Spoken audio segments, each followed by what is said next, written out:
Right, so nasa labas kami ngayon. Maghahanap kami ng barbershop. Actually may barbershop dito pero medyo malayo ng konti. Mga siguro 8 minutes away from here. And then may pupuntahan lang din kami papapicture kasi kailangan namin ng ID, ng passport size ID. At it's unbelievably hard to look for a photo, ang tawag ba doon?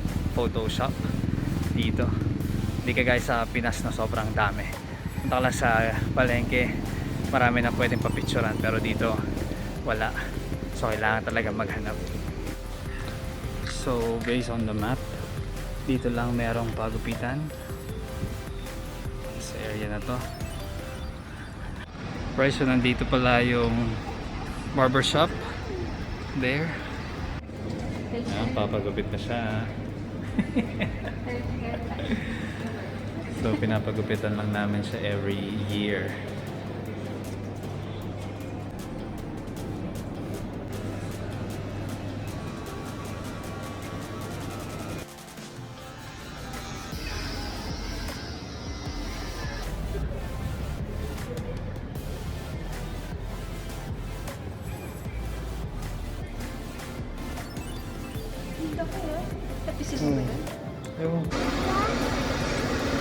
Restaurant.